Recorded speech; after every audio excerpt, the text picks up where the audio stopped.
Le 2 octobre, on vit une nouvelle lune en balance avec une éclipse annulaire, c'est-à-dire une éclipse partielle. Et ça va être le sujet de cette vidéo. Bonjour, c'est Judith d'Astrologie et compagnie. On va voir un peu ce dont il est question. On sort de la pleine lune en Poisson d'il y a 15 jours. On est encore dans l'accueil et l'intégration des transformations qui nous ont été proposées. Et maintenant, on est dans une vague de renouveau qu'il va falloir prendre en considération parce que c'est un événement important qui marque la fin d'un cycle et le début d'un nouveau chapitre. Il va être question d'introspection et d'alignement avec soi-même. Qu'est-ce que c'est qu'une éclipse solaire ? Eh bien, une éclipse solaire, c'est le moment où le soleil est... L'éclipse solaire, vous savez ce que c'est ? C'est quand la Terre, elle passe devant le soleil. Et en termes d'astrologie, les éclipses, le portail des éclipses, c'est le moment où le soleil et la lune se rencontrent à 17 degrés d'orbe des nœuds lunaires. Ces événements, ils apportent toujours un renouveau dans nos vies, ils facilitent les transformations et les percées soudaines. Ça arrive 2 fois par an, et ça nous rappelle à quel point on est tout petit dans le grand big scheme of things, dans le grand schéma des choses.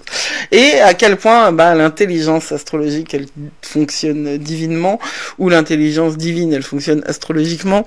Je sais pas dans quel sens le mettre, mais ouais, c'est magique l'astrologie quand on regarde bien. Donc, cette période des éclipses, elle est traditionnellement associée à une peur. Mais moi, je pense que c'est une peur sociétale qu'on a construite pour se créer des rituels et pour fêter ensuite le retour de la lumière. C'est fondamental de créer ça en nous, entre nous, ces éléments de rituel et de communion.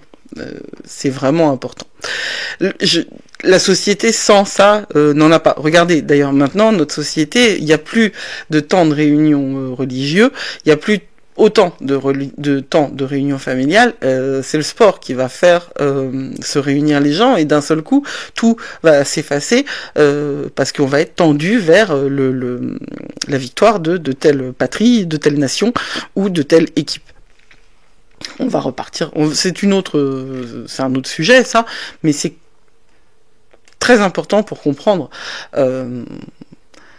globalement l'humain et la place que nous avons dans cette humanité-là. Je pense qu'en 2024, c'est vraiment important de voir la place que nous avons. C'est la dernière éclipse en balance avant 2033. Et la première, c'était en juillet 2023. En fait, le cycle a commencé en juillet 2023, mais il y avait une éclipse le 14 octobre 2023, une éclipse solaire de nouvelle lune, le 14 octobre. Et en juillet commençait le cycle général des nœuds sud en balance et nœuds nord en bélier. C'est très important, parce que le nœud sud est entré en juillet 2023 et maintenant il va sortir après. Cette nouvelle lune, elle était conjointe au nœud sud. C'est un moment où cette conjonction au nœud sud, je sais pas si j'en parle dans les images, cette conjonction au nœud sud, j'en reviendrai au moment où je l'avais prévu, elle donne cette puissance de transformation et de percée soudaine dont je parle, parce que on va avoir fait ce qu'on avait à faire avec les connaissances du passé. C'est-à-dire que le nœud sud, c'est la familiarité, c'est ce que l'on sait de mieux, sur le plan de l'égrégore, de la société. Et c'est ce qui va nous donner du carburant pour aller vers l'avant, pour aller de l'avant, au fond de l'inconnu, pour trouver du nouveau, comme le disait Baudelaire, qui était lui-même très bélier. C'est cette dynamique-là dont on va avoir besoin. Et cette nouvelle éclipse de lune en balance, c'est un autre voyage de 6 mois de transformation de nos relations, et de la façon dont nous nous y comportons qui commence. C'est très important de voir que nos relations sont d'abord le centre de l'attention en ce moment, les relations que nous avons avec nous et avec les autres, mais que les relations sont le centre de l'attention générale de l'humain. L'humain est un être grégaire. Ça veut dire qu'il ne peut pas fonctionner en individualité absolue. L'humain fonctionne en groupe. Il survit en groupe, il se développe en groupe. L'individualisme que l'on prône maintenant à l'heure du néolibéralisme est antinomique avec la réalité même de ce que nous sommes. Simplement, c'est à nous d'être à la fois de revendiquer une individualité. Moi, ça me paraît absolument essentiel, hein, revendiquer qui nous sommes individuellement, écouter la musique qui se joue dans nos têtes et dans nos cœurs, et suivre ce rythme-là, ne pas être obligé de suivre le rythme de tous les autres. Ça, c'est fondamental. Mais être soi ne peut pas nous séparer de tous les autres. Nous devons trouver un moyen d'être nous-mêmes en étant avec les autres et en choisissant l'harmonie dans nos relations. Il va s'agir de travailler le gagnant-gagnant. L'image du milieu, il y a un problème entre le bras et la main, ou alors il manque un bout de bras. J'avais pas vu ça. Je suis désolée. J'aimais bien l'idée de ce cœur organique qui ressemble à une pomme et que la dame, elle portait comme une fierté, parce que oui, la vulnérabilité émotionnelle, elle va être fondamentale. Faut pas oublier que Mars est en Cancer et que donc c'est de cette vulnérabilité émotionnelle-là que nous allons nous servir pour trouver notre place. Cette vulnérabilité émotionnelle, elle va nous permettre aussi l'empathie. On vient de la pleine lune en Poisson, donc on vient de cette capacité que nous avons à comprendre que toi et moi c'est pareil, et que si je te fais du mal à toi, je me fais du mal à moi. C'est pour ça d'ailleurs que l'harmonie dans les relations, elle est fondamentale. Marché gagnant-gagnant. Il n'y a aucune raison que je t'écrase. Je ne tirerai rien. Et ça, c'est vraiment un truc qu'il faut qu'on intègre hein, en termes de société. Nous ne gagnons rien à écraser les autres. C'est faux, ça. Ça, c'est un mensonge qu'on vous a inculqué. Le mensonge de la compétition à tout prix, on peut gagner pour soi. Ça veut pas dire qu'il faut pas se battre pour soi, hein, c'est pas vrai. Mais ça veut dire que quand on a le choix entre obtenir la victoire de manière collaborative et l'obtenir de manière destructive, eh ben on choisit la collaboration. Parce qu'elle sera pas moins pire, moins bonne, moins pire. Bravo. J'ai installé mon bélier, moi, hein, donc ça fait partie des choses contre lesquelles je dois me battre. Mais non, en fait, c'est faux. J'ai le nœud nord en Verseau, donc je n'ai jamais été compétitrice. Par contre, la compétition contre moi-même, je la connais très très très très bien.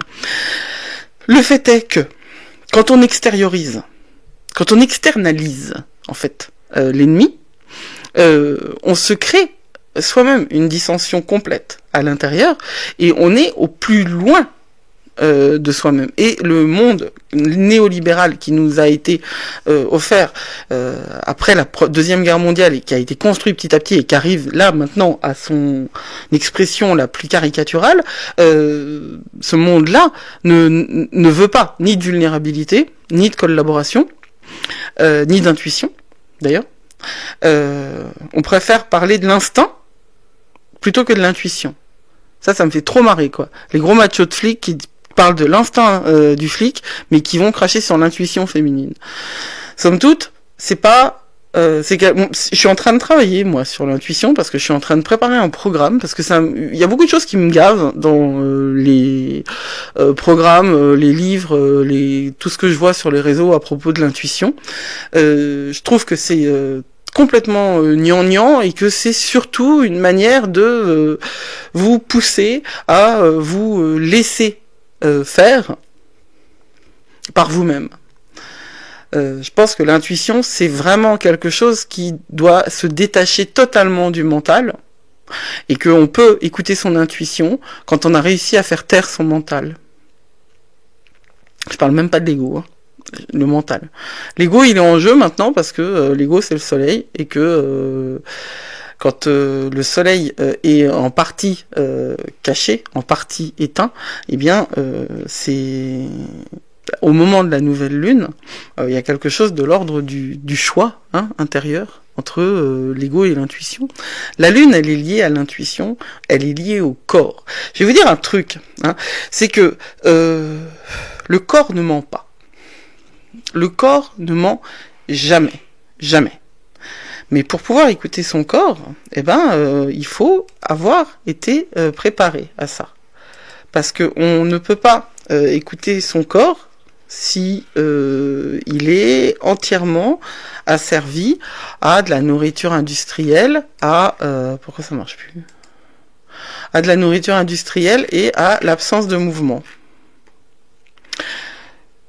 Donc on va rester sur cette image pendant un bout de temps, parce que... Ah si, ça marche. Parce que je croyais que c'était bloqué. Le corps, c'est pas l'objet de l'énergie de la balance. Mais le corps, c'est l'objet de l'énergie de la lune.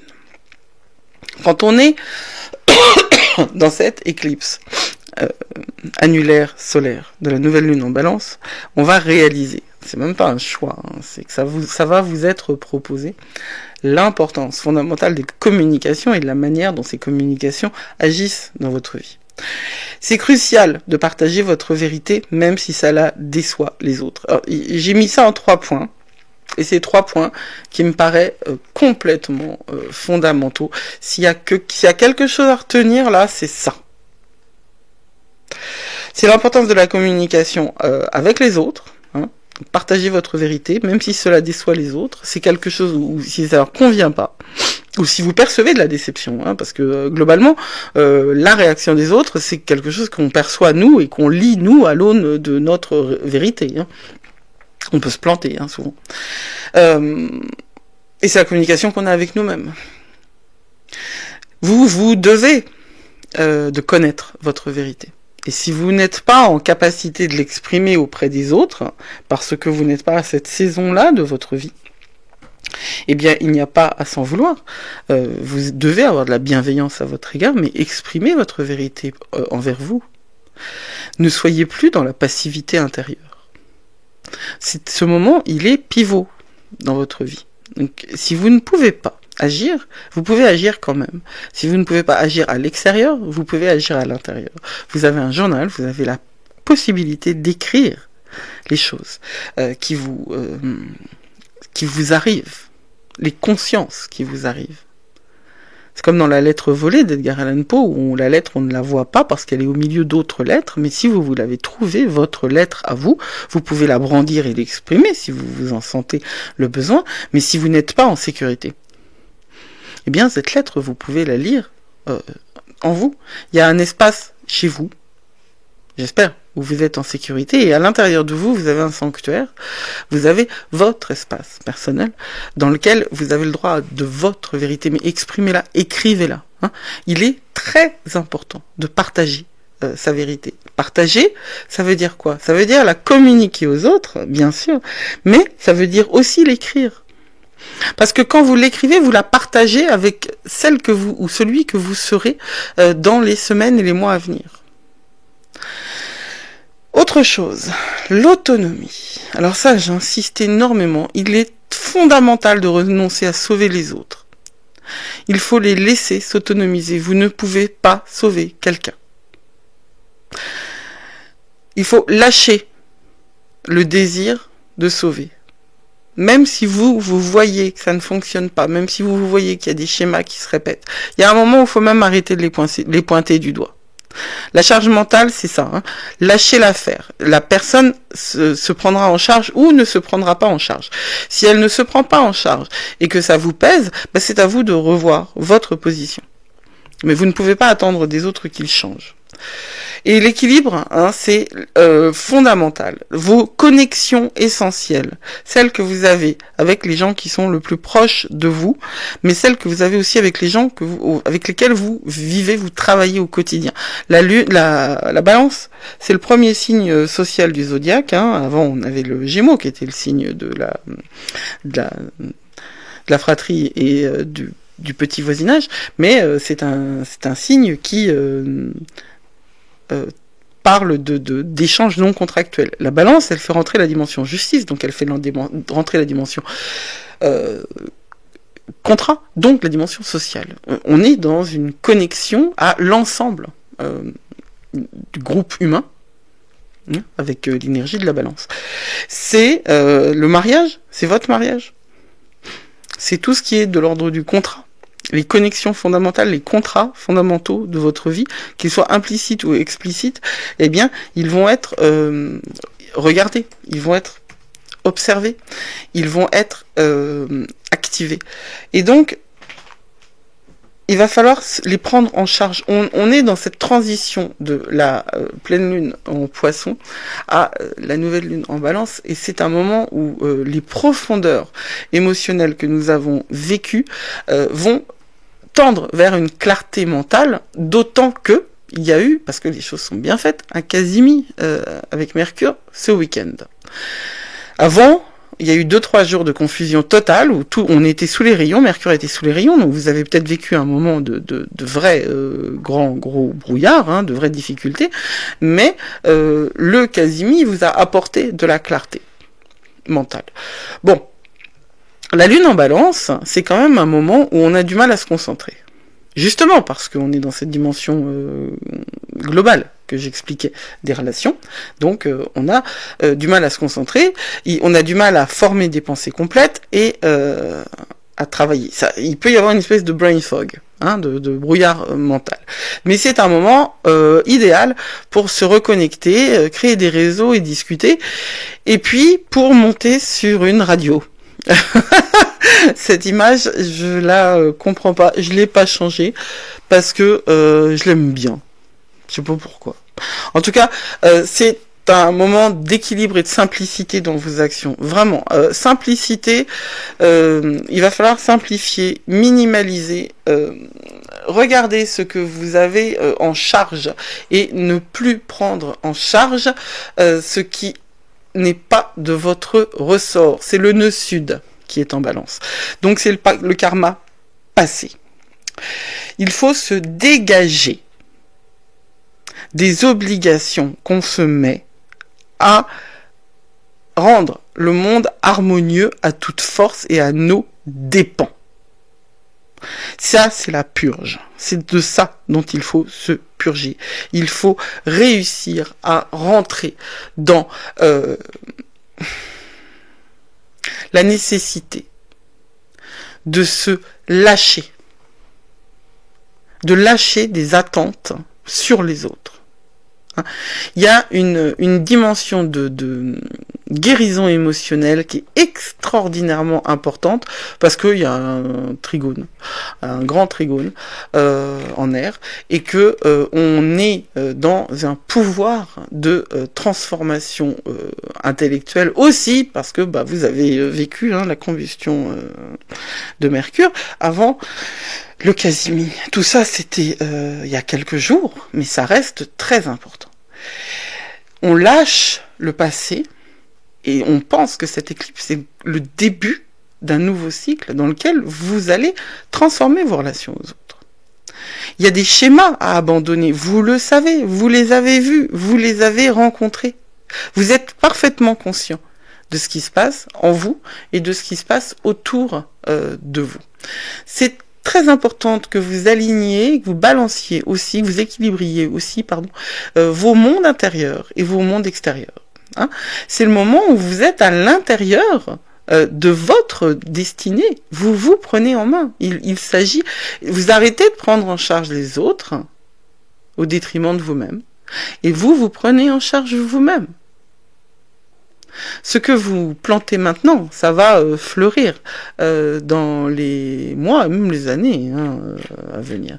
Donc c'est très important de le faire, de le penser, c'est très important de ritualiser ça aussi. Cette transition entre le poisson et la balance, entre ces deux apex là qui sont la pleine lune en poisson et la nouvelle lune en balance, c'est la transition de ce que l'on ressent à ce que l'on pense. Toutes les éclairages émotionnels hyper profonds qu'on a eu il y a 15 jours, ils vont maintenant s'exprimer. Ils vont chercher à s'exprimer et à être compris à travers le royaume mental de la balance. C'est le moment où votre intuition va rentrer la logique, parce que Mercure a été en Casimie, et que la balance, elle est dans une compréhension intellectuelle des choses. La connaissance intuitive que vous avez acquise en Poisson va pouvoir être traitée et appliquée par la rationalité de la balance.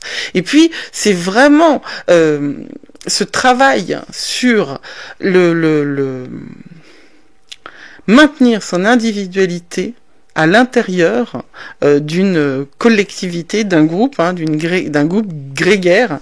Oui, non, ça c'est pas pour tout. D'un groupe grégaire qui est le nôtre et auquel nous sommes absolument contraints d'appartenir en tant qu'humains. C'est aussi as within, so without, à l'intérieur, comme à l'extérieur. Ce travail intérieur fait durant l'éclipse en Poisson va trouver des applications dans votre monde extérieur et dans vos relations.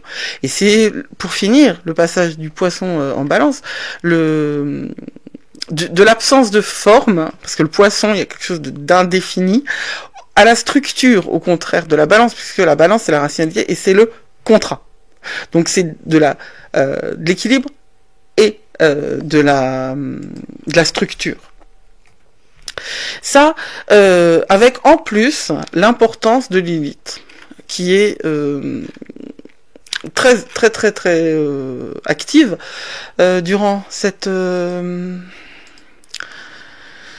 nouvelle lune, parce que ils sont en soleil, ils sont en conjonction, le soleil et la lune, avec Lilith.